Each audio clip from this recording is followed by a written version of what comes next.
Oh, what's going on, people?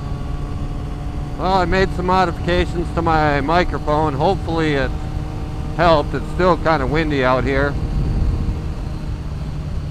but we'll have to see after I make this video. And once again, I'm on my way to work, which really sucks. It's Saturday and it's really nice out. I wanted to be out on the bike all day today, but it's what sucks when you're a farmer. You're always on call. You have to go to work when the boss says to. So maybe I'll only work for a couple hours, go out and record a whole bunch of different videos and get them uploaded, because this is the last nice day of the year I'm gonna have. Starting tomorrow, it's supposed to start getting cold and rain, and it's supposed to be getting snow next week. So, but what we're going to talk about today is first-time starter bikes. Now, I know there's a lot of people out there that ask just about every motovlogger there is, what's the best bike to start as a starter bike? And a lot of them do say that you always want to start out on something small like a 250. But I can give you my opinion on it. But yeah, granted, yeah, 250 is probably the best bike to start out on if you've got no experience. Unless you're one of the few people like me. When I started out riding, I didn't start out on a small bike. My first bike I bought was a Suzuki GS 1000. Just because I'm one person that's not afraid of anything. So when I bought the bike, they got a good deal on it. That's why I bought it. And when I bought it, I'd never even sat on a motorcycle before, ever.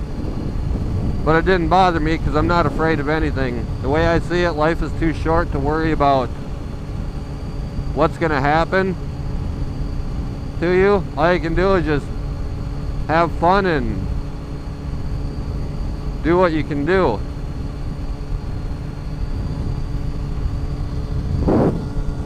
So from there, I mean, I went from my Suzuki GS 1000.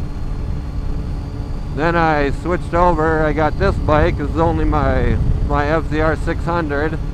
So I kind of went backwards on size, but I made a good deal on this bike too, and that's why I got it. So, but when you're looking for a starter bike, you always want to find something used that's at least, I don't know, 5 or 6 years old. You don't want to spend a lot of money on your first bike, because if you get into an accident with it and the bike gets wrecked, at least you wouldn't have spent $10,000 on a new bike, and then you'd be out that money. Like my 1000 I bought, I paid $500 for it. Never got into an accident with it, but at least if something happened to it, I didn't have very much money into it.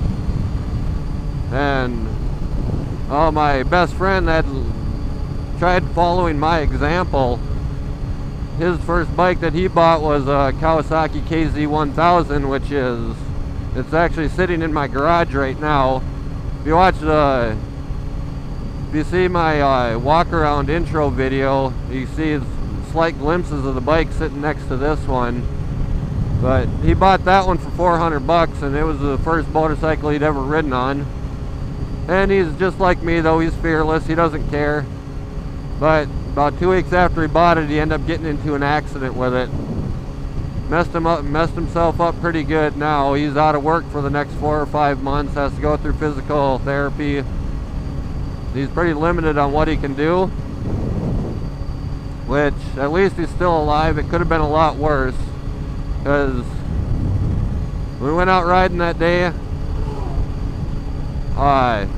He told me that when we took off that he was going to leave his helmet at my house and go without a helmet, but I made him wear his helmet, but he didn't want to wear any of his other gear, so all he had on was a helmet. It's one of the reasons why he got messed up so bad. So I will tell everyone, if you're out riding, you need to wear your gear, because you never know what's going to happen.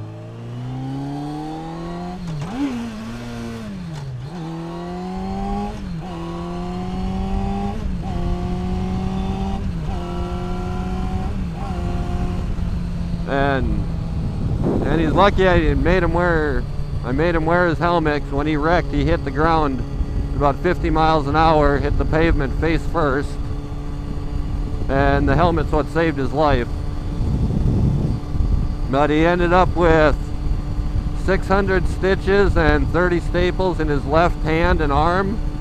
Shattered 75% of the bones in his left foot and ankle, and tore up his left leg and his right arm pretty badly, because all he had on was just his jeans and t-shirt. So this is why it's about 80 degrees out right now, and I'm wearing my full riding gear. I won't ride without it. But what happened with his accident is it was all operator error. It was completely his fault. There's no one else involved in it. But his mistake was he was following North Dakota DOT rules for riding a motorcycle, which is one thing you never do, because it's written by legislatures that's never ridden a motorcycle before. But in the book it says that you're supposed to go, when you're going around the curve, you're supposed to stay right up on the edge of the pavement on the high side of the curve going around it the whole way. But you don't do that, because he learned the hard way, because when he did, there's always dirt up on the edge of the road, and his front tire caught the dirt and down he went. So that's just kind of a reminder. And I've got a lot of friends around here that ride motorcycles. My boss and his wife are bikers, but they never wear anything for gear whatsoever. They wear their jeans, t-shirts, and tennis shoes when they're out on their bikes, which kind of makes me a little worried when they go out riding. But he says he doesn't care. He gets in an accident, so be it. His wife's already wrecked one $20,000 Harley. So, but she still doesn't wear any gear. I try and get them to wear it, but they won't listen to me.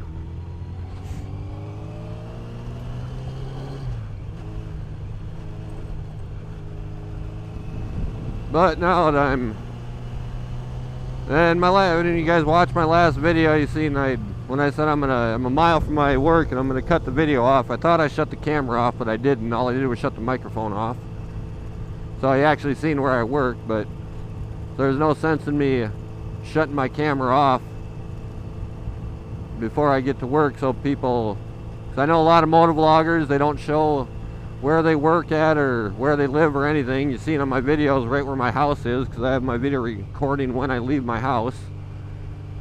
And now you see where my camera's recording when you see my work, but it doesn't really matter. I don't have to worry about anyone coming finding me or robbing my house, because nobody can find my house anyway because of where it's located. My address isn't on any GPS anywhere, and I'm out in the middle of nowhere, so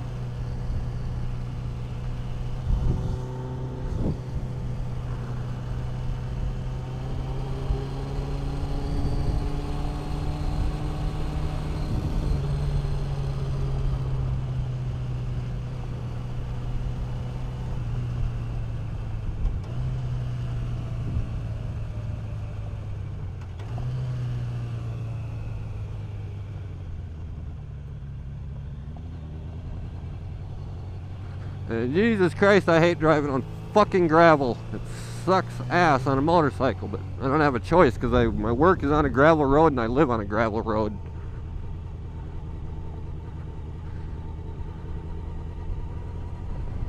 But yeah, this is where I work at. This is the farm I work on.